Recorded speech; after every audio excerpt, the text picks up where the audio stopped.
Hey everybody, thanks so much for joining us here today. This is Nicole with Topaz, and today we are here for Enhancing Backgrounds, presented by Mr. Greg Rostami himself. He is our featured Topaz rep and definitely a ReMask expert. Hey Greg.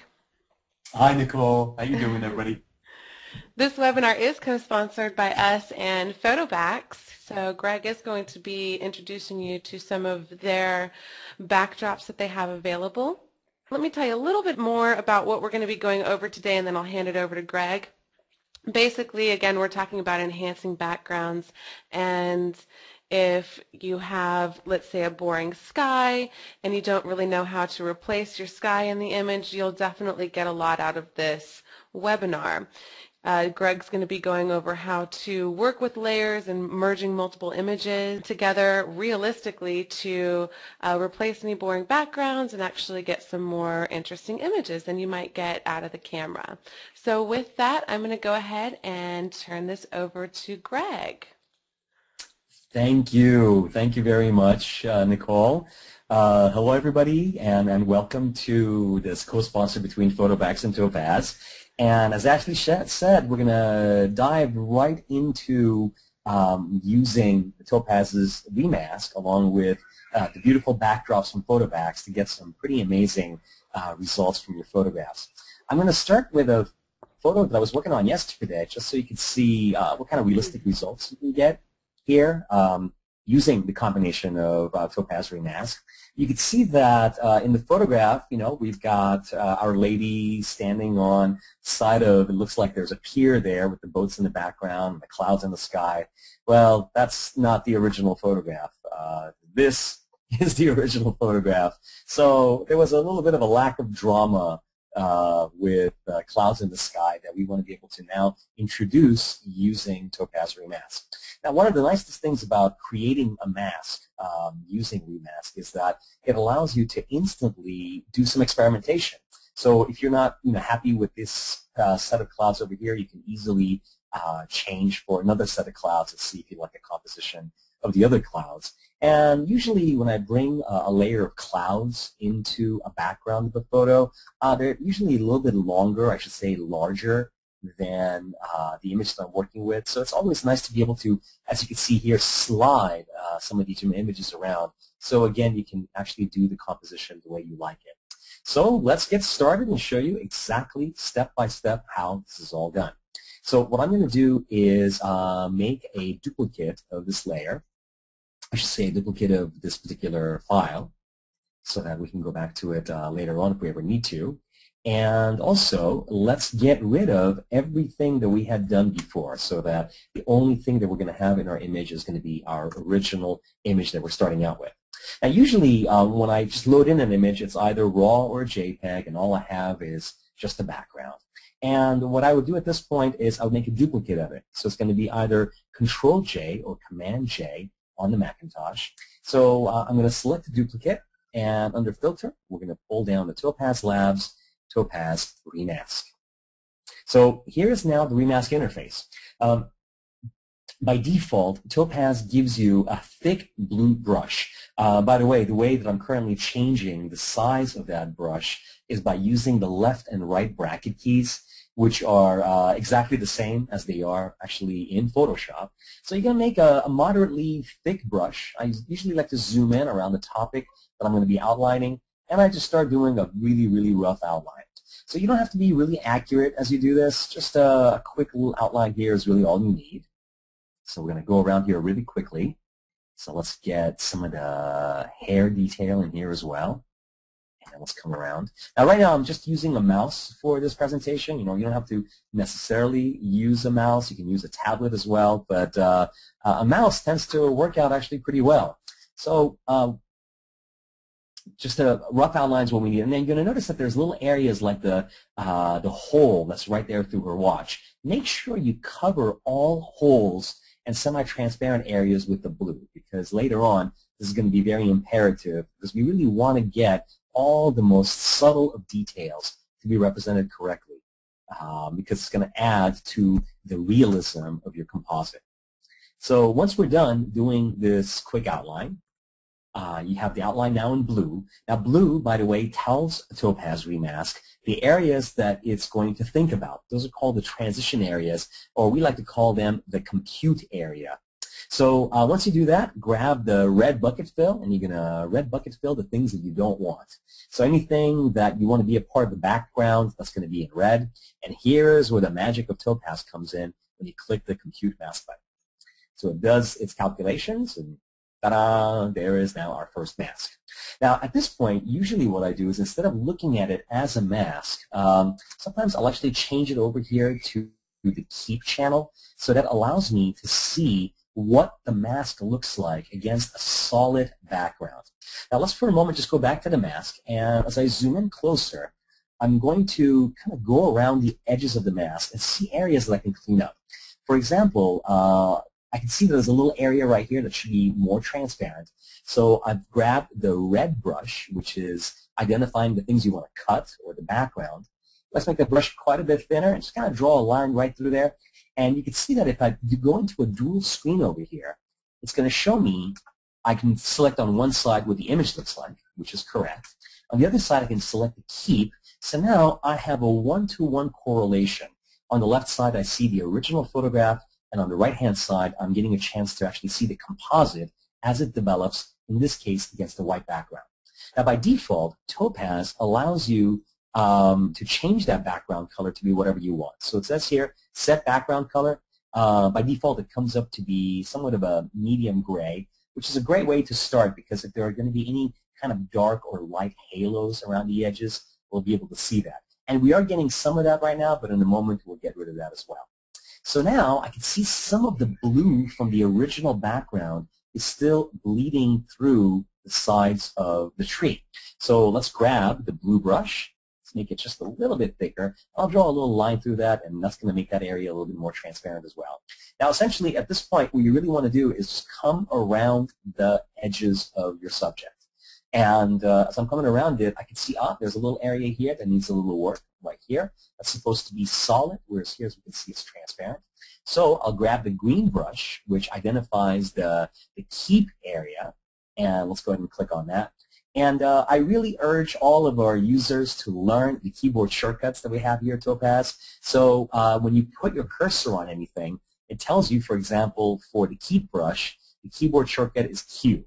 You can see it says Q for keep, and if you put the cursor on the red, it tells you it's W for the cut, and then finally for the blue, it's E. So Q, W, and E are placed on the left-hand side of the keyboard, so your hand, I should say your left hand, can comfortably sit on those keys and just switch them on the fly, so you don't have to constantly go back and forth between hitting the button and coming back into your interface. Keyboard shortcuts definitely go a long way in helping your workflow. Now, as I come around, I can see that because we had put that little hole in there, I should say, in our tri-map, where we had put blue around the hole where the light from the background is coming through that watch, that's actually working out really well, and that is actually transparent to the background. Now, as we come around, I can see that the little palm tree that's in the distance is not being very well represented. Now, the way that we resolve that is we can make our green brush really, really small, and keep in mind that you can always draw either on the left side or on the right side of these images. So you can either work on the left view or you can work on the right view. It doesn't really matter which side you work on. So as we come around, let's take a look over here. It all looks good. Now, of course, the only problem that we're noticing as we look at this image here, or I should say the composite image, is that we're noticing that we've got that blue that's coming in from the original image that's bleeding around the edges. And the best way of seeing this is by going into actually the background color and change that to, in this case, something dark. Let's bring it all the way down to black and take a look at it. So now I can really see that blue halo around it very, very, very well. You know? So let's go back to the default, the way that we had it before. And to be able to remedy this problem of these glows, here's what you're going to do. Let me go back to being one-to-one here on the screen. Down at the bottom, when you're looking at the keep channel, you're going to see that there's an area that's called foreground color. And I always take that recovery slider and I bring it all the way up to 100. Now, by default, that's actually going to clean things up a little bit, but there's a new function in the latest version of foreground color area that's called high quality mode. What this function now does is that it analyzes all of these semi-transparent areas, and it's trying to figure out what the real foreground colors are without the background color contaminating it. And it is right now already done. So if I was to zoom in to any of these regions, you would see that that blue halo around some of those edges has disappeared. Now, this is going to give me an opportunity to do a little bit more of refining here in Topaz ReMask. Let's actually grab a blue brush and do a little bit of that palm tree in the background. And as I keep looking around the edges, this is looking actually pretty good. And let's also look at the mask channel here for a moment. And I can see her chin needs a little bit of work, so let's grab the foreground green brush and just click on that. It's going to help me solidify her chin area or her eyes. And in general, this mask is coming along pretty well. All right. Now, once you're satisfied with the way that your mask looks, it's now going to be time to hit the OK button. And the OK button is right here in the lower right-hand corner. All right, there it is. We have just created a mask. Now, because we had created a duplicate of the previous layer, we can actually not see the mask because the other one is behind it. So let's turn off the layer that's below it. And so now you're confronted with the classic checkered gray pattern that Photoshop puts up in the background that identifies the area that's been masked. So now, as far as introducing any kind of a cloud element into the background, it's as easy as finding anything you want and dragging it and dropping it into this window. Now, usually what I do before I drag and drop any background elements into a photograph is I will actually select the layer that's underneath the layer that I'm going to be compositing under. And the reason why I select that layer underneath it is because it guarantees that when I drag and drop a new element into it, that it's going to be behind the foreground element that I just masked. So I'm going to switch over, in this particular case, to iPhoto, and let's find something that selects some clouds. I can see some clouds here from PhotoBacks that I think might work. So let's take that and just simply drag and drop it right here into Photoshop. And let's go over here, and you can see that immediately, there it is. That cloud element has been brought right into the background. Let me double-click on my magnifying glass over here that will help me look at this image here one-to-one on the screen. Actually, I can just click on fit the screen there, and that will do that for me.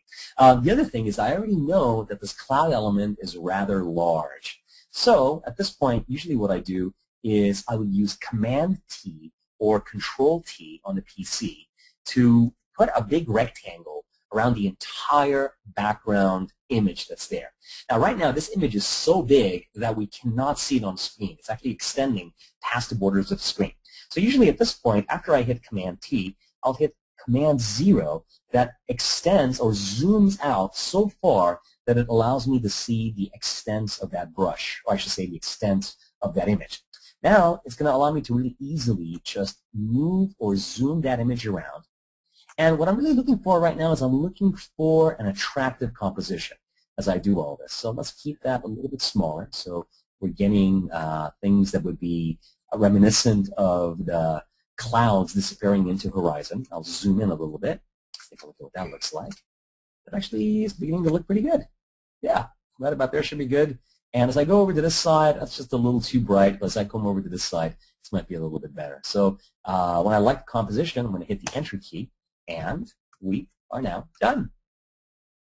So this is the way that you're going to be able to take just about any kind of a background and introduce it into the back of whatever your foreground element is. So again, as far as a little before and after is concerned, if I was to go back to the way this original image was, let's take that layer that used to be there, and I'll drag that over to the top.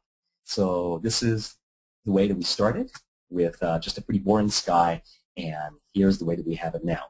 Now, as a final note, what's nice about having created this mask is that experimentation now becomes a lot of fun. What that means is, let's say I want to try a different kind of a background. So let's, again, choose the layer which is immediately underneath the layer that I have with the clouds. I'll go back to iPhoto. Now, you can, by the way, you don't have to necessarily use iPhoto. You can use any kind of an image browser you would like. In fact, you can even drag and drop photographs that are right from your operating system into this image as well. So if I wanted to go crazy and introduce something that wouldn't even make sense as a background, you can just take anything from over here and drag and drop that in. And obviously now you'll see that that new image now has become part of the background. So if you did want to experiment and do something crazy, then this is a great time to do it, because now you're in the wonderland of things that have already been masked. So that's a good example of how you would do some sky replacements here using Topaz ReMask and our PhotoBacks. But let me jump into another example that's going to be a little bit more artistic in the kind of things that you can do with it. Let me get rid of this one over here. And let's take a look at the next image that I have here. There we go. Oh, this is the one that I've already done before. So let me get rid of that one and then show you the one that I had started out with. There we go. This is a fun photo. Let me drag and drop that photo here into Photoshop. All right. Now, the reason why I chose this shot is that even though it's just a shot in the street, I kind of liked the lighting of it. It seems like it's the kind of shot that you would have, in a studio. And we want to be able to do something artistic with the shot. I like the pose. I like the cigarette in his mouth. I like the expression on his face. And we're going to do something that's kind of fun with this character. Now, not only in this tutorial am I going to highlight what we can do with Topaz ReMask, but I'm also going to highlight how you can use the existing masking tools in Photoshop along with the tools that you have in ReMask. So to do that, let's zoom out a bit and grab the new quick selection tool. Let's click on that over here. It's W as a keyboard shortcut of that. I'm going to make my brush a little bit bigger and start kind of brushing right around these areas that I know I want to cut out. Now, as I do that, usually I make sure that I turn on the new auto enhance function that's a part of the quick selection tool. Now, I can see that already it's eating into certain areas of the image that I didn't want it to eat into. So as I zoom in, I'm going to hold down the Alt key or the Option key on the Mac. And as I now brush my brush across, I can see that it's now getting rid of some of these details that we want to be able to actually maintain as part of the foreground or the part of the character. Well, let's get a little bit of a finger in there too. It's kind of like Alt-click on that. And we don't want this reflection that's in the mirror there, so I click on that. That disappears. And as I pan across to the right, the shoulder of this other guy over here, we don't want that either. So again, I just swipe across that, and that's done. Finally, as I zoom in, I can see that there's a little area right underneath his elbow that it's not getting. So let's make the brush a bit smaller. I'll just brush right into that, and it takes care of that as well. All right. So what we just did right now is we used the tools of quick selection to do just a quick outline. Now, what I've done is I have selected the background, which is not what I want. I actually want the foreground. So the first thing to do is to just invert the selection. So now you can see that now only our character is being highlighted. And then at this point, because this background is locked here in Photoshop, usually what I do is I will either make a duplicate of that layer, or I'll just double click on that layer. In fact, in this case, let me actually make a duplicate of it just because it's going to be kind of fun having this as a layer all to itself and keeping the original background on a separate layer. All right. At this point, I'm going to select that layer, and down at the bottom, select the Add Layer Mask, which means that, oops, actually, I don't want to do it that way. Let me undo that. Let's first Option or Command click on that. It's just going to give me my marching ants around my character. And now, when I click on creating a new Add Layer Mask, you'll see that Photoshop's going to give you a layer mask that's going to have that mask visible in it. And I just Option clicked on that to make that visible. Now, the only problem that we have with this mask is that this is not a true representation of all of the transitions of these edges that you're going to find in the original photograph. And this is where Topaz ReMask is going to come into play. The first thing that I usually do is I'll take that mask and I'll slightly blur it. So make sure that that layer mask is selected right here. And under Filter, you're going to pull down to Blur. Just apply a little bit of Gaussian blur.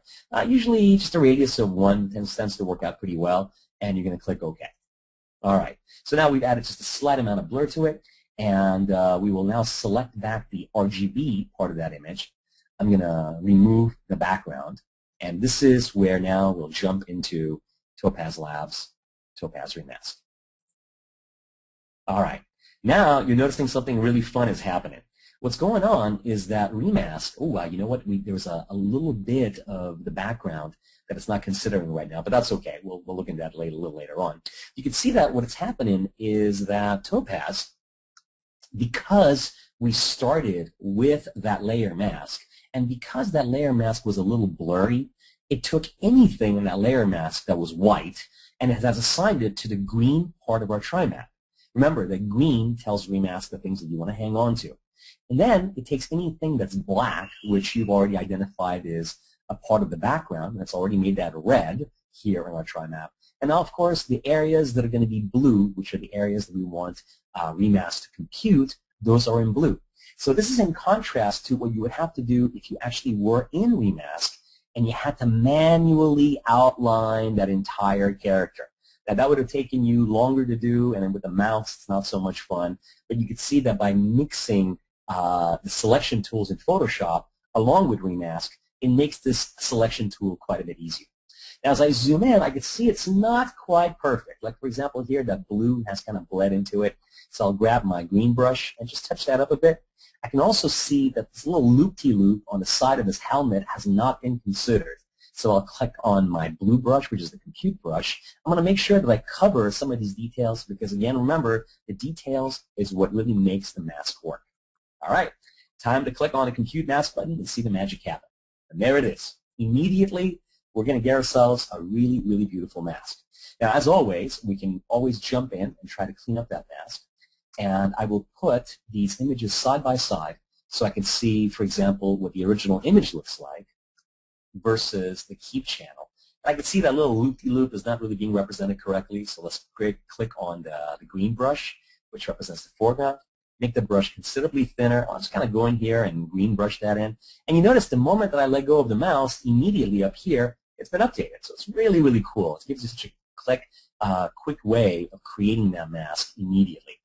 Same thing applies for this little shadow that we have in the red. Just by drawing into that, we get the mask right there. And finally, let's grab some of the red brush and clean up anything that's going to be around the perimeter that we might not want. Now, as I'm going around the edges, I'm going to look for certain areas that might not be absolutely perfect. Well, here, I can see that I can have that be a little bit more solid. So by using my green brush, I'm just going to click right into it. Now, what's nice about having this image here on the side is that it allows me to really see if I'm getting all the details from my foreground image or my original image represented in my mask. Now, this is really, really helpful because this way it's kind of like a good cross-referencing tool here. And if I see, for example, over here that I need more details, I grab my green brush, and I can, again, keep in mind that I can either brush right into the left image or the right image, because Topaz doesn't care which one of the images you draw into. On the tri-map, I can see that the blue wasn't there. That's why I'm just going to go ahead and draw a little blue in there. So we'll make sure that the compute area is going to consider that as well. Let's brush into that. Brush right into the background here.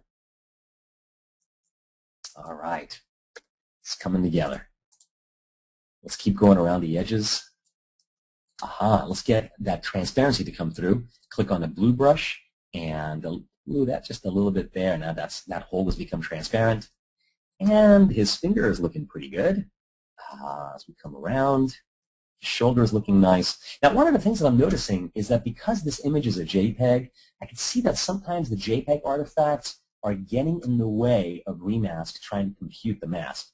But one of the things that I highly recommend whenever you work with JPEG images is you're welcome to use Topaz's DJPEG as a way of cleaning up your JPEG images before you take it into Topaz ReMask.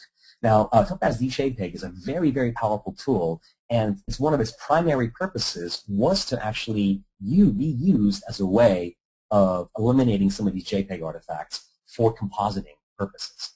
Now, as I look at the image, the last thing that I notice is that in the original image, the background in some areas was rather bright. Like I could see that right around the borders over here. So let's change the background to something that's going to be a little bit darker, like a darker gray. And now I can see that white glow that's coming in from his shoulders.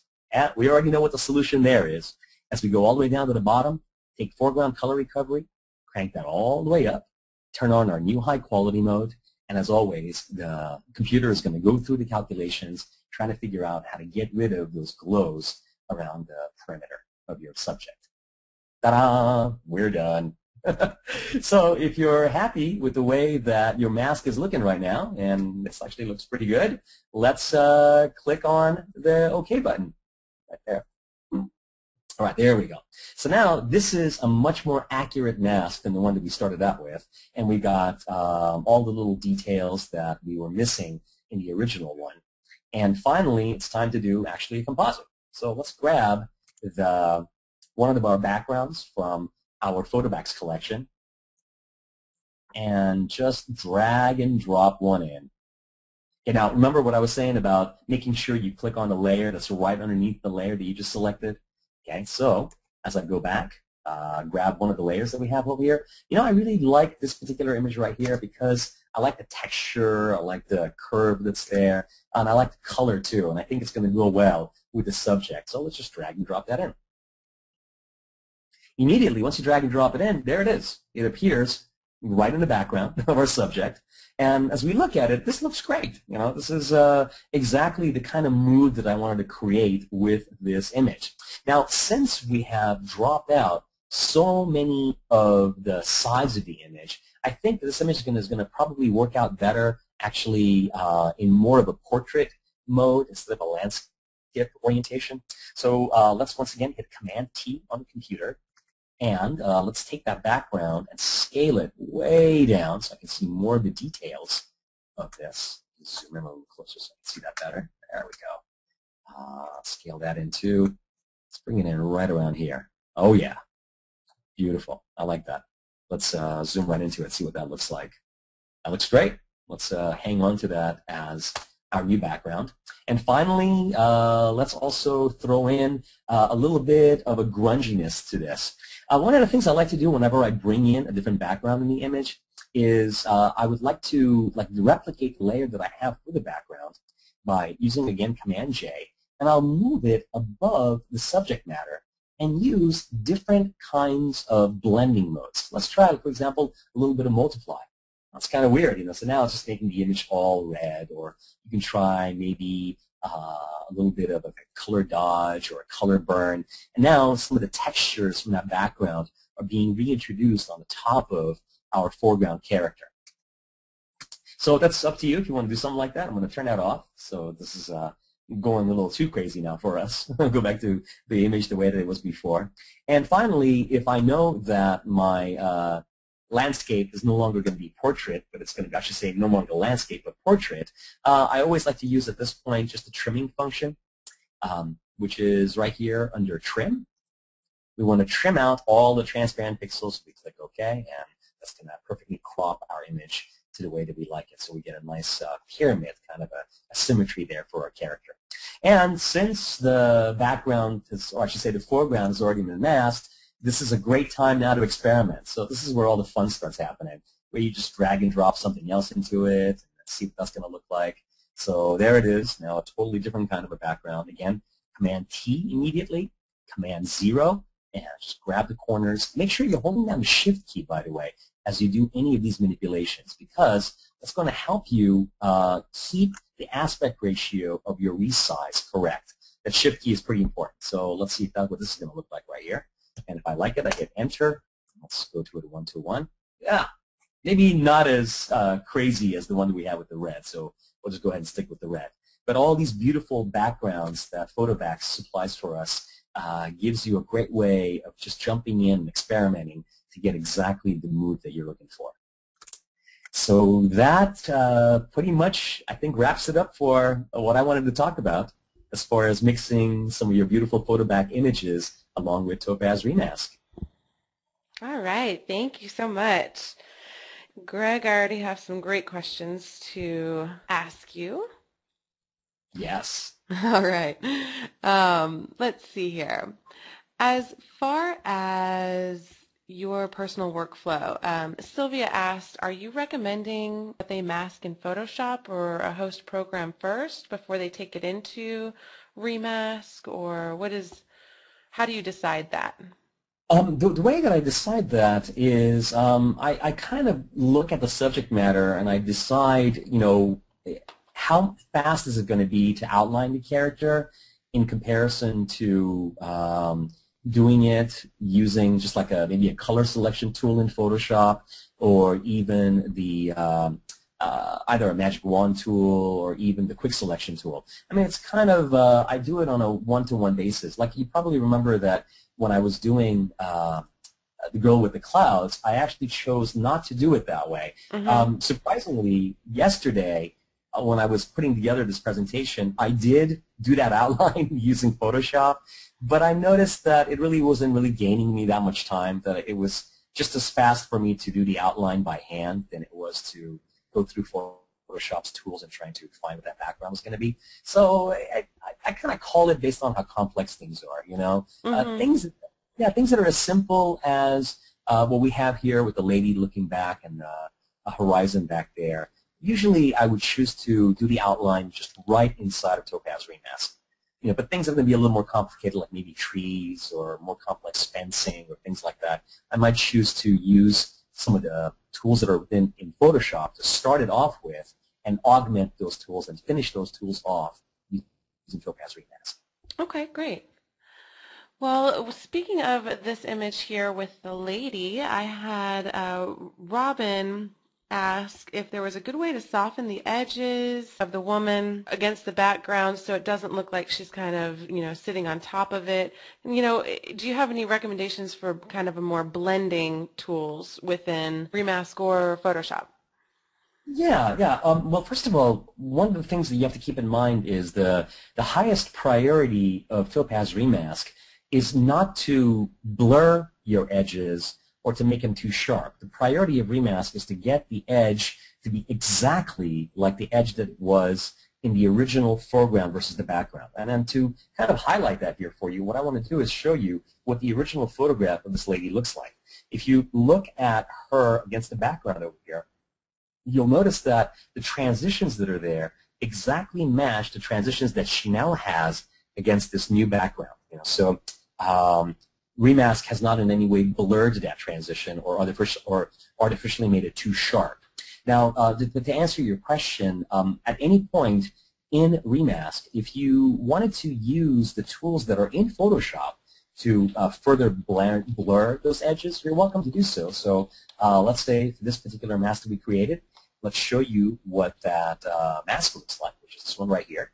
And I can just go into Filter and pull down to maybe doing a little Gaussian blur, and that will allow me to blur it as much as I want, Now it's going to give you a softer transition there.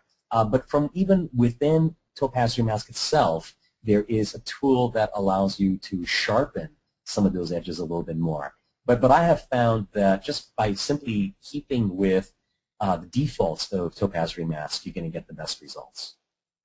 Okay, great. And there's also that, I think, yes, that desaturation tool will help to blend in a little bit too within the foreground recovery area because that starts to soften up the edges and make them a little bit transparent. So that helps Yeah. too.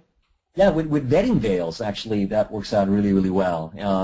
The example that we always do with wedding veils is a great example of sky replacement where using the desaturation tool is phenomenal. Yeah. All right. Well, let's see here. I'm going to keep going through these questions. Okay, kind of a more technical question. Beth would like to know the difference between compute blue and keep green. And how do you choose which brush to use when you're going around the edges? Okay. Pretty much no matter what happens, the areas that are the transition areas always have to be in blue. Now, you know what? Since we quickly talked about the wedding veil, we might as well just show you what the wedding veil looks like. So it'll give me a chance to not only talk about how this particular question, but also to show you my wedding veil example. Well, that's great because that's a lot of questions that are coming through. So that are based on the wedding veil. Yeah, I knew that would happen. So let's take a look over here. Let's say, okay, right. Okay, so this is one of the examples that we use here at Topaz Labs all the time. So she was not photographed in front of the, I guess this is Monument Valley back there. and she was not photographed on the beach. She's actually photographed in front of that ugly greenish yellowish lawn back there. So let's talk about those edges or where you would use blue in comparison to using green. I'm going to delete the work I had done before, so all we have is just a foreground image. And you can see I got a couple of images here in the background, so we'll keep those hanging around. And we'll jump into Topaz ReMask. And so as always, the reason why ReMask starts with the blue brush is because it's getting you ready to do this outline.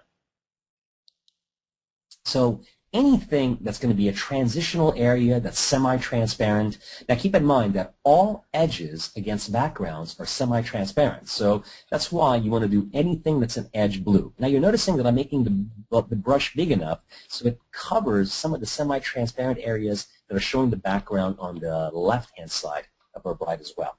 And then as we come around to the other side of the bride where the veil is really showing the background, we're going to do a quick line there. And in the center here, we're going to use the blue bucket fill to fill that in with blue. So that's going to tell ReMask that, yes, the veil is semi-transparent, and that's why we're making that blue so that the computer can actually compute those areas. Now, we already know that the green area, which is at the center where the bride is, we know that's solid, that we don't want any transparency to be there. And then finally, we'll grab our red bucket fill and red the background and click on the Compute Mask button. So Topaz will do its magic and will give you actually a mask. So at this point, what Nicole was talking about as far as some of these transparent edges or using desaturation for foreground color recovery, let me go back to the background color controls over here and select the background that might be just a little bit brighter than this dark green that we have. As I zoom in, I can see that the original greenish yellowish colors are now bleeding through the veil still, which makes sense. Obviously, you know, the veil has transparency, so it's seeing the background coming right through. So here, I'm going to turn on our foreground color recovery, crank it up. And as Nicole just stated, using desaturation is wonderful. Now keep in mind, when you use desaturation right now, it's only affecting the semi-transparent areas. It's not going to desaturate your foreground element, and obviously it doesn't know what the background is, so it's only touching these semi-transparent areas. Now usually at this point, what I like to do is, again, I'll just turn on the high quality mode, and ReMask will do its calculations, and after a while, what it's going to try to do is to regain the color of that veil, which is going to be somewhat of a whitish transparent color, without these background blotches contaminating. And there it is, it's done. So at this point, if you click OK and you zoom in, you'll be able to see that, yes, sure enough, we just masked our lovely bride with her veil. And you can see the areas that are semi-transparent, like this area here, has a greater amount of density. That's why you're having a tough time seeing through these areas, whereas the areas that are more subtle, you can see through those perfectly. So the final effect is actually remarkably very natural. Thank you.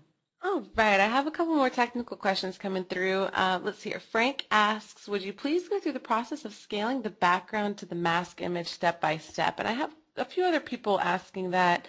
I think if you could give them the commands that you use to actually grab the image and then go through that process. Okay. There's a couple of different ways that I like to do this. I'm going to delete, first of all, some of the background images that we have used before, just that we're starting with a clean slate. So once again, here is the gal that we had masked up before. And in this case, I'll do it in two different ways here for you. Let's say we do something as simple as just opening a file from the hard drive.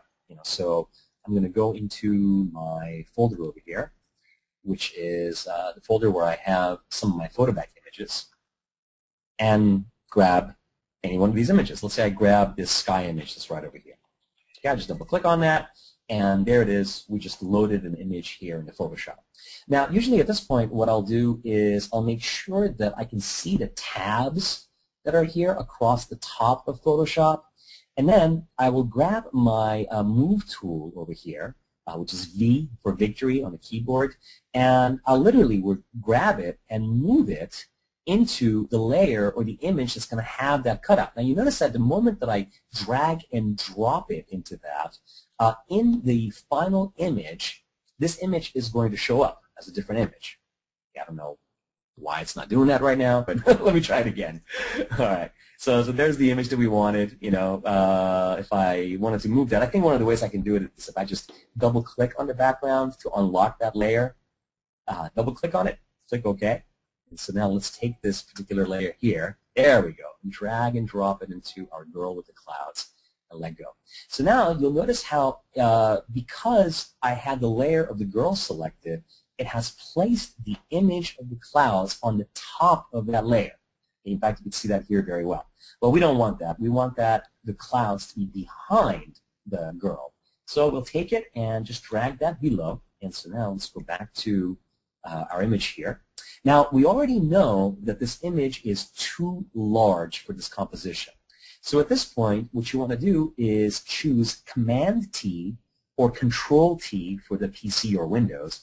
First, you do Command-T. So now what it does is that it selects that entire cloud image, which is now very, very large, and then Command-0 or Control-0.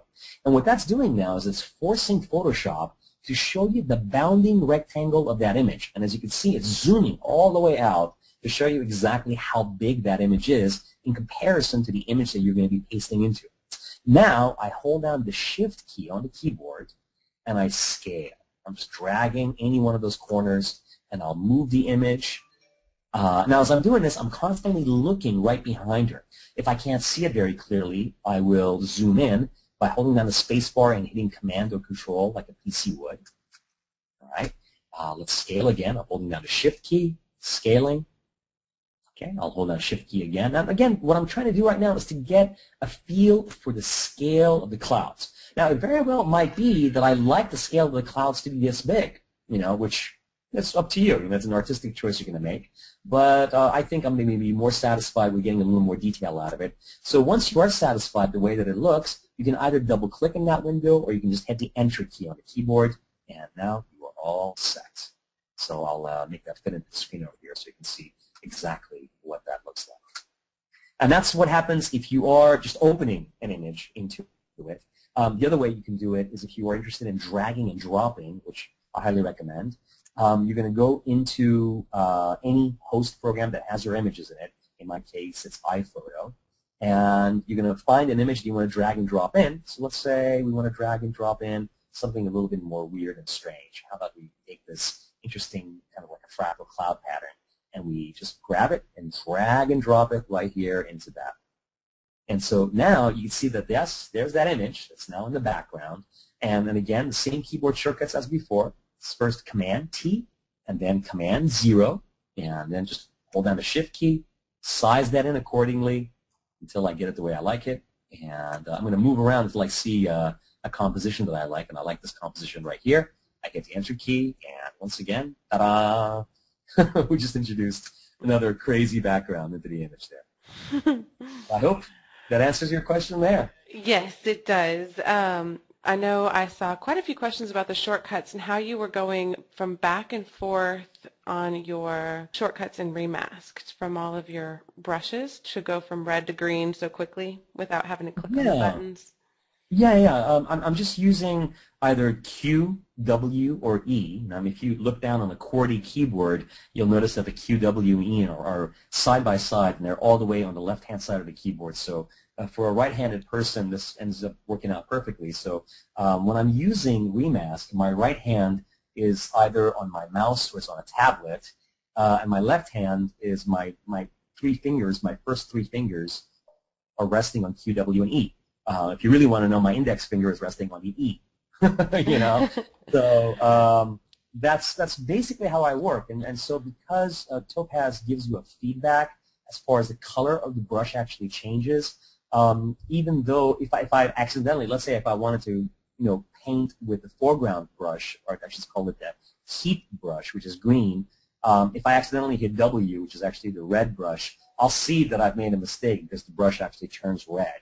And I'm like, oh no, I don't want that. Now, even if I'm like really going fast, and usually when I'm working on a mask, I'm going extremely fast. So I'm slowing down here just for the webinar. But if I see a mistake, it's okay because I can always use undo, and it will keep undoing me backwards until I get to the point where I'm happy. But it's Q, W, and E on the keyboard. Okay, great. Thank you. All right.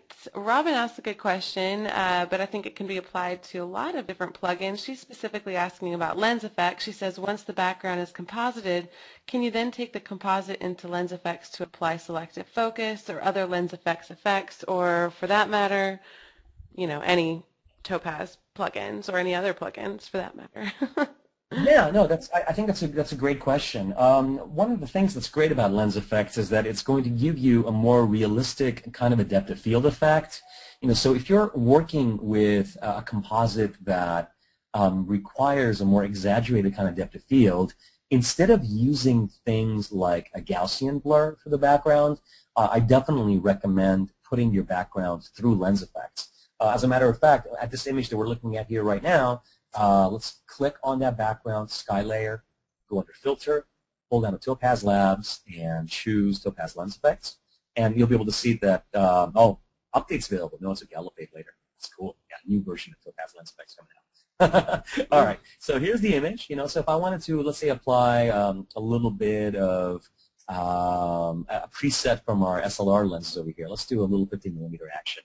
So that is very analogous to what a 50mm lens at f/1.8 would do. I click OK. And so now you'll notice that that background got blurred exactly the way that lens would blur that background. So yes, definitely. Okay, great. Thank you. Chester asked about how about lighting for a green screen, and what would be your suggestions with cutting out for a green screen type of cutout? If you have to use green screen, then by all means, the negatives of using any kind of chroma keying, doesn't matter if it's a green screen or a blue screen, is that you've got this humongous source of green or blue light that's illuminating your subject from the back. So that produces problems called green spill or color spill. There's a lot of different names for it. If you know that you're going to be using Topaz ReMask, I highly recommend you shoot against a kind of a gray background. And that eliminates any kind of a color spill coming onto your character. But as far as if you're forced to shoot green screens, there's a lot of rules that in the visual effects industry people follow all the time. The first rule is you want to make sure that you put your green screen as far back as possible. And that's one of the reasons why when you walk into multi-million-dollar visual effects facilities, their green screens are larger than life. They're huge. Entire walls are green screens that are lit perfectly. So if your foreground element is further away from that background green, then there's going to be less of a chance of that green spilling color or light onto your foreground. The other trick that I always recommend for people to do is when you're shooting green screens is to backlight or rim light your character with just a little bit of the opposite of green, which ends up being purple.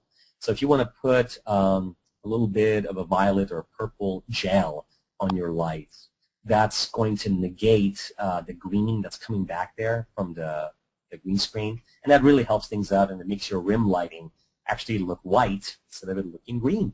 All right. Leonard asked if there's any issues with components using a different color space. So let's say your foreground is Adobe RGB and then your background coming from a company like PhotoBacks might be sRGB. Do you find that that's something you have to worry about? No. Once again, this is purely visual. From a mathematical point of view, yes, there are differences in gamma space, and there's a variety of things that are different between the two of them. But at the end of the day, if it's visually looking right to you, then that's really all that matters. Let Adobe or Photoshop take care of the color space differences that are between the two of them. The entire print world, for example, works in CMYK. There is no device in the universe that acquires the world in CMYK. All of your cameras acquire the world in RGB. So there's a lot of number juggling that happens in the computer to get things to go from one image space into the other. So yeah, just leave it alone, and if it visually looks good to you, that's all you got to worry about. This has been great, and everybody, thank you so much for all your questions. And thank you so much, Greg. Really appreciate it, and I look forward to having you back on Friday.